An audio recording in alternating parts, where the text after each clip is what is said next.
అట్లా కాకుండా ఒక వైసీపీ కనుక గట్టి పోటీచ్చినట్టయితే అక్కడ కూటమి ప్రభుత్వానికి వ్యతిరేక వచ్చినట్టుగా మనం భావించుకోవాలి.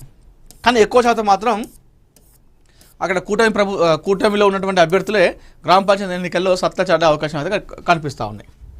గజమాలలు పాలాభిషేకాలపై నిషేధం, టీపీసీసీ సంచలన సర్క్యులర్, భజన సంస్కృతి బంద్ అట. ఇది మంచిదే, మామూలు భజన కాదు ఇవి.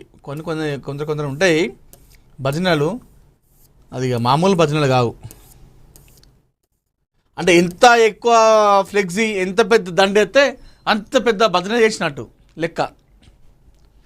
అది ప్రేమ ఉన్నది వేరే ఉంటుంది, అభిమానం ఉన్నది వేరే ఉంటుంది. ఈ భజన సంస్కృతి బంద్ చేసి టీపీసీసీ ఒక మంచి తీసుకొచ్చింది. ఇది చాలా మంచి పరిణామం. ఈ పూల పెద్ద పెద్ద దండలు వేసుడు జేసీబీతో తీసుకొచ్చి పాలాభిషేకాలు చేసుడు, జలాభిషేకాలు చేసుడు, ఇవన్నీ బంద్ చేయాలని చెప్పేసి చెప్పింది. తెలంగాణ కాంగ్రెస్ పార్టీలో భజన సంస్కృతికి ఆడంబరాలకు అడ్డుకట్ట వేసేలా తెలంగాణ ప్రదేశ్ కాంగ్రెస్ కమిటీ ఒక చారిత్రాత్మక సంచలన నిర్ణయం తీసుకుంది. పార్టీ కార్యక్రమాల్లో నేతలకు పాలాభిషేకాలు చేయడం, జేసీబీలు, బుల్డోజర్ల వంటి భారీ యంత్రాలను ఉపయోగించి భారీ గజమాలాలు వేయడాన్ని పూర్తిగా నిషేధిస్తూ ఒక అధికారిక సర్క్యులర్ జారీ చేసింది. ఈ కొత్త నిబంధనలు తక్షణమే అమల్లోకి వస్తాయని, ప్రతి ఒక్కరు దీనిని ఖచ్చితంగా పాటించాలని స్పష్టం చేసింది. టీపీసీసీ ఉపాధ్యక్షుడు సంతకంతో విడుదలైన ఈ సర్క్యులర్ లేఖ ప్రకారం తెలంగాణ ఏఐసీసీ ఇన్ఛార్జ్ మీనాక్షి నటరాజన్ ఆదేశాల మేరకు ఈ కీలక నిర్ణయం తీసుకున్నారు. కాంగ్రెస్ పార్టీ సిద్ధాంతాలు, నైతిక విలువల ప్రకారం ఆహార పదార్థాలను వృధా చేయడం సరైన పద్ధతి కాదని, అందుకే పార్టీ నిర్వహించే ఏ చిన్న లేదా పెద్ద కార్యక్రమాల్లో అయినా, ఏ వేదికలపైనైనా సరే పాలతో అభిషేకాలు, నీటితో అభిషేకాలు చేయడాన్ని ఖచ్చితంగా నిలిపివేయాలని ఆదేశించారు. సమాజంలో ఎంతోమంది పోషకాహార లోపం ఎదుర్కొంటున్న తరుణంలో ఇలా పాలను వృధా చేయడం భావ్యం కాదని టీపీసీసీ ఈ లేఖలో తీవ్రంగా ఆక్షేపించింది. పాలాభిషేకాల వంటి వృధా పనులకు బదులుగా పేదలకు అవసరమున్న వారికి ఆహార పదార్థాలను పంపించేసే సామాజిక సేవ కార్యక్రమాలను చేపట్టాలని పార్టీ కార్యకర్తలకు, నాయకులకు దిశానిర్దేశం చేసింది. దీనివల్ల సమాజానికి మేలు జరగడమే కాకుండా పార్టీ ఇమేజ్ కూడా పెరుగుతుందని అభిప్రాయపడింది. ఇక ఇటీవల కాలంలో రాజకీయ సభల్లో పెచ్చు మీరిపోయిన జేసీబీ సంస్కృతిపై కూడా కాంగ్రెస్ పార్టీ ఉక్కుపాదం మోపింది. సీనియర్ నేతలు రాష్ట్ర వ్యాప్తంగా పర్యటించే సమయంలో కొందరు నాయకులు తమ అతి ఉత్సాహాన్ని ప్రదర్శిస్తూ జేసీబీలు, బుల్డోజర్లు, ఇతర భారీ యంత్రాలను ఉపయోగించి భారీ దండలు చేస్తున్నట్లు పార్టీ గుర్తించింది. బుల్డోజర్లు, జేసీబీలు వంటి వాహనాలు అణచివేతకు చిహ్నాలని, అందుకే అలాంటి వాటిని కాంగ్రెస్ పార్టీ ప్రోత్సహించదని స్పష్టం చేస్తూ ఈ తరహా ప్రదర్శనలను పూర్తిగా నిషేధించింది. ఒకవేళ ఈ ఆదేశాలను ధిక్కరించి ఎవరైనా నేతలకు జేసీబీలు, క్రేన్ల ద్వారా గజమాలను వేయడానికి ప్రయత్నిస్తే సదరు నాయకులు, కార్యకర్తలపై కఠినమైన క్రమశిక్షణ చర్యలు ఉంటాయని టీపీసీసీ గట్టిగా హెచ్చరించింది. నిజంగా చాలా మంచిది అని చెప్పుకోవాలి టీపీసీసీ. ఇందులో ముఖ్యంగా ఇదంతా కూడా నన్ను అడిగితే మీనాక్షి నటరాజన్ గారిదే ఈ ఐడియా అంతా కూడా. ఈ ఐడియాలజీ మొత్తం కూడా ఆమెకే వస్తాయి. ఇట్లా ఆ పాలాభిషేకాలు అన్ని లీటర్ల పాలు వేస్ట్ చేస్తారు, ఫ్లెక్సీల మీద పోసుకుంటా. అదే పాలను వాళ్ళ లీలకి అది ఉపయోగపడతాయి అని చెప్పేసి వాళ్ళు చెప్తా ఉన్నారు. సారాంశం అంతా కూడా నిజంగా చాలా మంచిది. ఇట్లా చేయడం ద్వారా ఏంది, ఎంత పెద్ద ఫ్లెక్సీ కడితే పాపం వానికి ఒక కార్యకర్త ఉంటాడు, ఒక నాయకుడు ఉంటాడు. సీఎం అంటే చాలా అభిమానం, పిచ్చి. వాని దగ్గర డబ్బులు ఉండయి, మరి వాడు పెద్ద పెద్ద దండల్లో వేయలేడు, మరి వాడికి అభిమానులు లేనంటే కదా ఈ లెక్కన చూస్తే. ఇట్లాంటివి చేస్తే అందరూ సమానమే అని చెప్పేసి మనం ఇక్కడ అర్థం చేసుకోవచ్చు. లోపల ఉంటుంది నేను కూడా నా నాయకుడికి పాలాభిషేకం చేయాలి, కటవుడికి దండలు వేయాలి, జేసీబీతో ఇట్లా పెద్ద వేయాలని చెప్పేసి ఉంటుంది. కానీ పాపం అక్కడ వాళ్ళ దగ్గర డబ్బులు ఉండేమో దండలు వేస్తాడు, వాడిని గుర్తింపు సాధించుకుంటాడు. పేపర్లల్లో, టీవీలల్లో ఆ నాయకుడి దగ్గర కూడా వాని పేరు గుర్తుండిపోతుంది. మరి అసలైన కట్టరు అభిమాని పరిస్థితి ఏంది? ఇది ఒక మంచి తీసుకొచ్చారని చెప్పుకోవాలి మీనాక్షి నటరాజన్ గారు. పాలాభిషేకాల బంధు,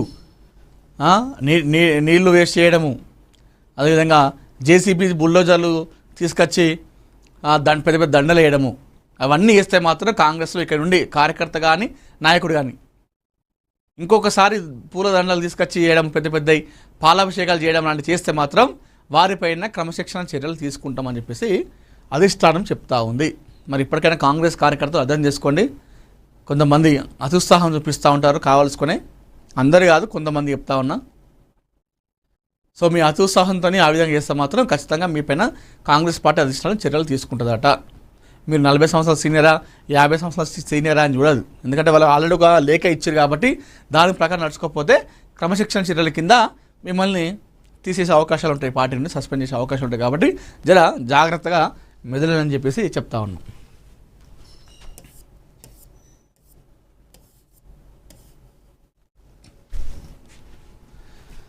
తెలంగాణలో మొదలైన జాతర జోష్. మొదటి బంగారు బోనం సమర్పించారు. ఈ సందర్భంగా మొదటి పేజీ తర్వాత తెలంగాణలో మొదలైన జాతర జోష్. అమ్మవారికి పట్టు వస్త్రాలు సమర్పించిన కొండ సురేఖ పొన్నం. ఆలయ కమిటీకి 11 లక్షల చెక్కు అందజేత భక్తి పారవశంతో ఊగిపోతున్న గోల్కొండ పరిసరాలు. భాగ్యనగర సంస్కృతికి నిలబద్ధంగా నిలిచే చారిత్రాత్మక గోల్కొండ కోటలో ఆషాఢమాస బోనాలు జాతర అత్యంత వైభవంగా ఆధ్యాత్మిక ఉత్సాహం మధ్య ప్రారంభమైంది. గురువారం లంగర్ హౌస్లో ఏర్పాటు చేసిన ప్రత్యేక వేదికపై రాష్ట్ర రవాణా బీసీ సంక్షేమ శాఖ మంత్రి పొన్నం ప్రభాకర్, అటవీ దేవాదాయ శాఖ మంత్రి కొండా సురేఖ హాజరై అమ్మవారికి పట్టు వస్త్రాలు సమర్పించారు. ప్రత్యేక పూజలు కూడా నిర్వహించారు. ఈ సందర్భంగా మంత్రి పొన్నం ప్రభాకర్, మంత్రి కొండా సురేఖకు సాంప్రదాయబద్ధంగా బోనం ఎత్తడం విశేషంగా నిలిచింది. శ్రీ గోల్కొండ జగదాంబిక మహంకాళి ఎల్లమ్మ అమ్మవారికి ప్రభుత్వ పక్షాన మంత్రులు అధికారికంగా పట్టు వస్త్రాలను మొదటి బంగారు బోనం సమర్పించారు. ఈ సందర్భంగా ఆలయ అభివృద్ధి కోసం 11 లక్షల రూపాయల ప్రభుత్వ చెక్కిని ఆలయ కమిటీకి అందజేశారు. ఉత్సాహాల ప్రారంభం సందర్భంగా శివసత్తుల పూనకాలు, పోతురాజుల వీర విన్యాసాలు, డప్పు చప్పులతో లంగర్ హౌస్ పరిసర ప్రాంతాలన్నీ భక్తి పారవశంతో ఊగిపోయాయి. ఈ వేడుకను కళ్ళారు చూసేందుకు భక్తులు పెద్ద సంఖ్యలో తరలివచ్చారు. ఆషాఢ బోనాల జాతరకు గోల్కొండ కోట తొలి వేదిక కావడంతో భక్తులకు ఎలాంటి ఇబ్బందులు కలగకుండా ఆలయ కమిటీ అన్ని ఏర్పాట్లు చేసింది. నగర నలుమూలల నుండి భక్తులు భారీగా వచ్చే అవకాశం ఉండడంతో శాంతి భద్రతల పరిరక్షణ కోసం పోలీసులు ఎక్కడికక్కడ భారీ బందోబస్తును మోహరించారు. సో మొత్తానికైతే బోనాల జాతర పండుగ మొదలైంది హైదరాబాద్లో.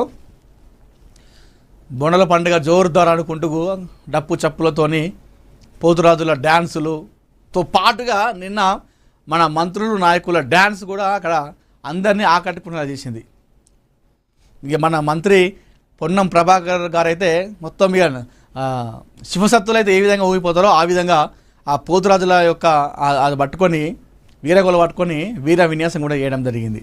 సో డ్యాన్స్ చేసి అక్కడ ఉన్న వాళ్ళందరినీ కూడా ఆకట్టుకున్నాడు పొన్నం ప్రభాకర్ గారు. అదేవిధంగా మంత్రి కొండా సురేఖ కూడా ఆ వీరకొల పట్టుకొని తిప్పుతూ కూడా అందరినీ అక్కడ అంటే ఆ దృష్టిని అంతా ఆమె వైపు తిప్పుకుంది.